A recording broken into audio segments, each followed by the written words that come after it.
and his spirit was hanging out in Plymouth, giving Lizzie poetry.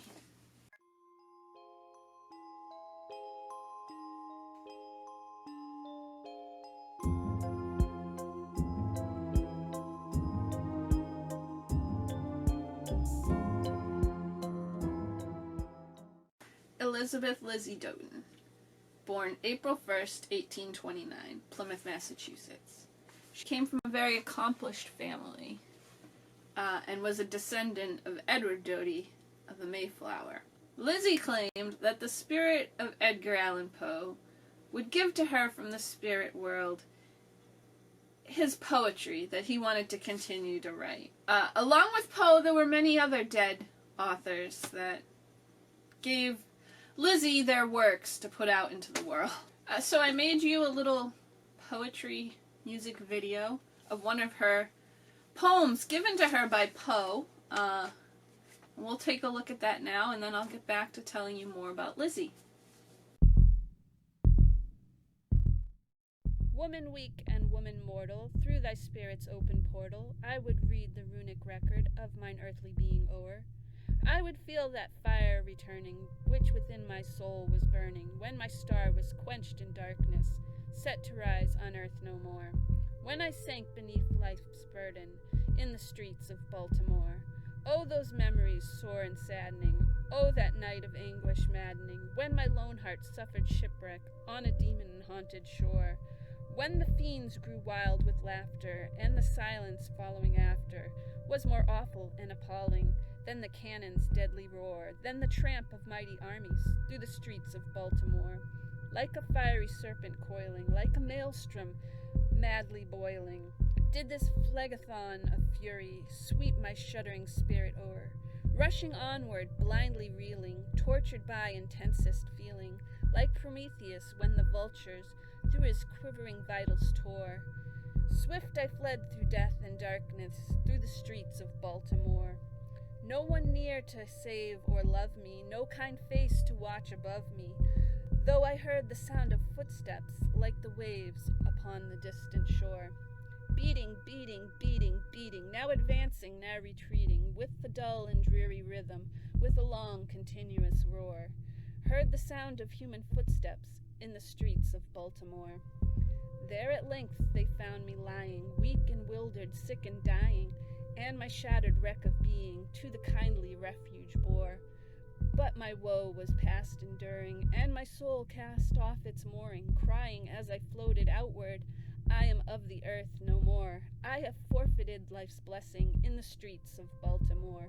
Where wast thou, O power eternal, when the fiery fiend infernal beat me with his burning fasces, till I sank to rise no more? Oh, was all my lifelong error crowded in that night of terror? Did my sin find expiation, which to judgment went before, summoned to a dread tribunal in the streets of Baltimore? Nay, with deep delirious pleasure, I had drained my life's full measure, till the fatal fiery serpent fed upon my being's core. Then with force and fire volcanic, summoning a strength titanic, did I burst the bonds that bound me, battered down my being's door, fled and left my shattered dwelling to the dust of Baltimore. Gazing back without lamenting, with no sorrowful repenting, I can read my life's sad story in a light unknown before. For there is no woe so dismal, not an evil so abysmal, but a rainbow arch of glory spans the yawning chasm o'er. And across that bridge of beauty did I pass from Baltimore, in that grand eternal city, where the angel hearts take pity on the sin which men forgive not, or inactively deplore. Earth has lost the power to harm me, death can never more alarm me, and I drink fresh inspiration from the source which I adore, through my spirit's apotheosis, that new birth in Baltimore. Now no longer sadly yearning, love for love finds sweet returning, and there comes no ghostly raven, tapping at my chamber door. Calmly in the golden glory, I can sit and read life's story, for my soul from out that shadow hath been lifted evermore, from that deep and dismal shadow in the streets of Baltimore.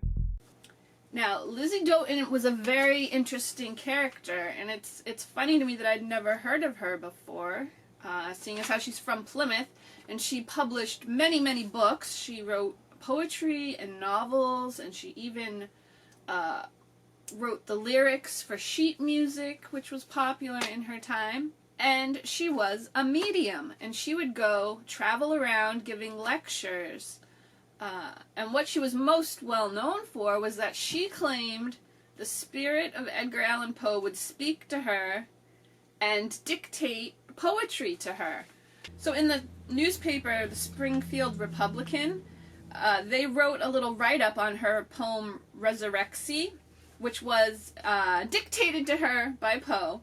And they said, "A remarkable poem. The following striking poem was recited by Miss Lizzie Doten, a spiritual trance speaker, at the close of a recent lecture in Boston. She professed to give an impromptu as far as she was concerned, and to speak under the direct influence of Edgar A. Poe. Whatever may be the truth about this production, the poem is, in several respects, a remarkable one. Miss Doten is apparently incapable of originating such a poem. If it was written for her by someone else and merely committed to memory and recited by her, the poem is nevertheless wonderful as a reproduction of the singular music and alliteration of Poe's style, and as manifesting the same intensity of feeling. Whoever wrote the poem must have been exceedingly familiar with Poe and deeply in sympathy with his spirit. But if Miss Doten is honest, and the poem originated as she said it did, it is unquestionably the most astonishing thing that spiritualism has produced. It does not follow necessarily in that case that Poe himself made the poem, although we are asked to believe a great many spiritual things on less cognate evidence. But it is, in any view of it that may be taken, a very singular and mysterious production. There is in the second verse an allusion to a previous poem that purported to come from the spirit of Poe, which was published several years since and attracted much attention. But the following poem is of a higher order and much more like Poe than the other. So while she was living here in Plymouth, she did write a novel called The Haunted Church, or The Little Organ Girl. And it probably would have been better off being titled The Little Organ Girl, because The Haunted Church is only in the very beginning. So I read the book for you, and be glad I read it for you, because it was kind of a painful read, other than the Haunted Church portion, which was really strange. It was very strange. But I liked it, but it was strange. So it starts off, and it actually takes place in the First Parish Church, which at the time the novel was written in 1852, is a different building than what stands there today. But she gives a nice description of the stained glass windows in the inside of the church. And the little organ girl, who is a very Mary Sue character, like the ultimate definition of a Mary Sue, is alone in the church, and suddenly the organ starts to play by itself, and strange things start happening, and I'm like, wow, this is great. That is until it turns out that the church is just haunted by Jesus, which doesn't make any sense, but okay.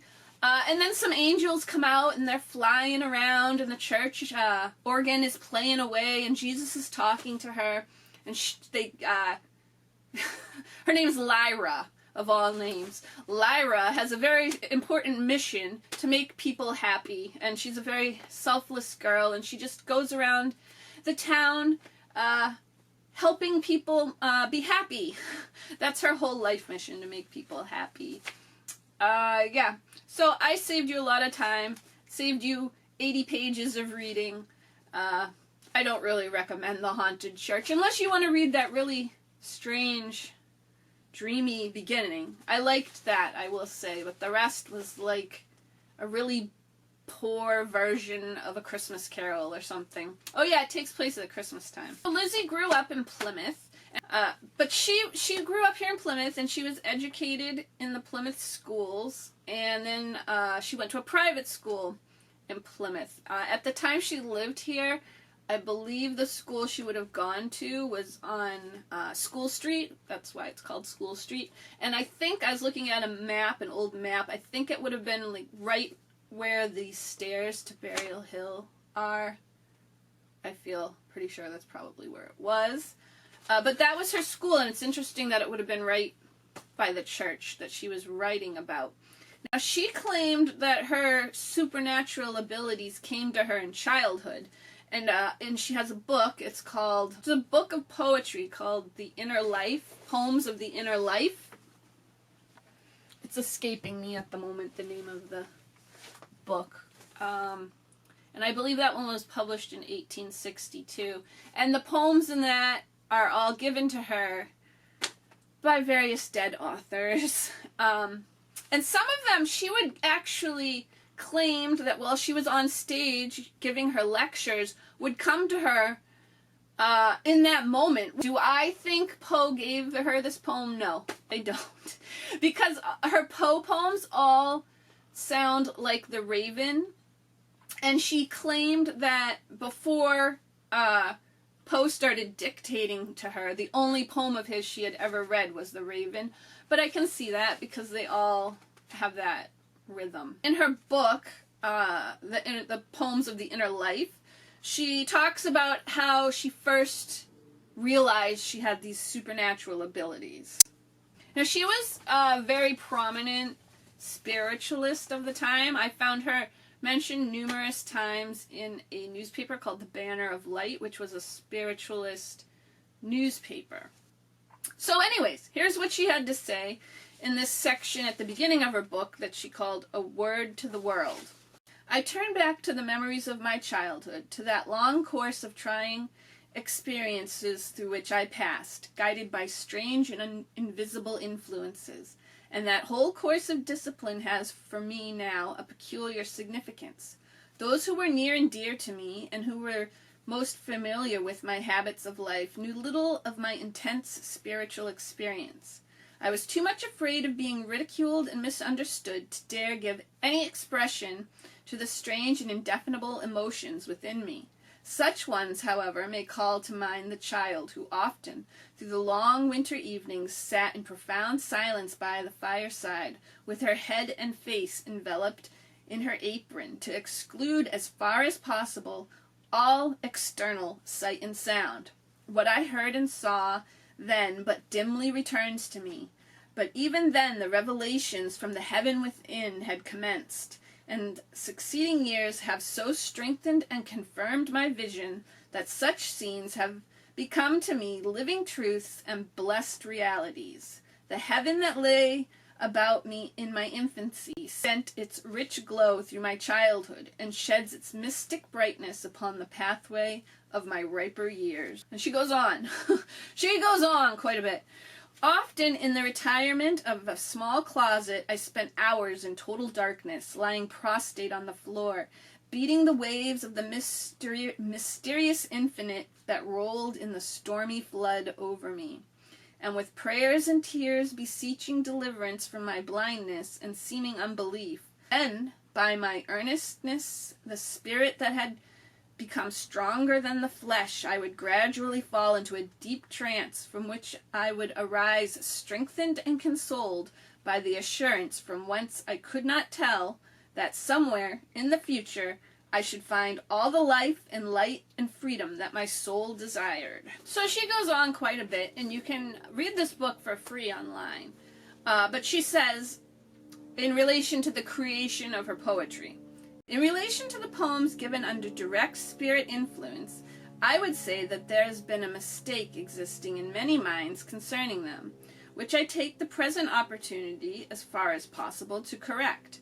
They were not like lightning flashes coming unheralded and vanishing without leaving a trace behind. Several days before they were given, I would receive intimations of them.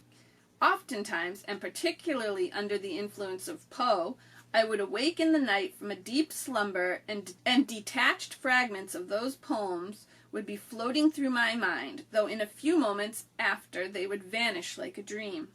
I have sometimes awakened myself by repeating them aloud. I have been informed also by these influences that all their poems are as complete and finished in spirit life as they are in this, and the only reason they cannot be repeated again and again is because of the difficulty of bringing a human organism always into the same state of exaltation, a state in which mediums readily receive inspiration and render the poems with the least interference of their own intellect. So I would like to know what house she lived in, if it's still around. I wonder if that house is really haunted, because she was getting messages from Poe and doing strange things by the fireside. I like Lizzie. I think she's really interesting. It's too bad we don't have more information on her here in Plymouth or something. A little Lizzie statue or something would be kind of cool. She's a very interesting character and very published author. She was considered very well educated for her time. And so that's the story of Lizzie Doten and Edgar Allan Poe. I just realized the video ended really abruptly, and I needed to put a little ending on it and say thanks for watching. Next week, I think we're going to do these on Monday. Next week, it will be the Ghost of Whitehorse Beach. So I hope to see you then. Thanks for watching.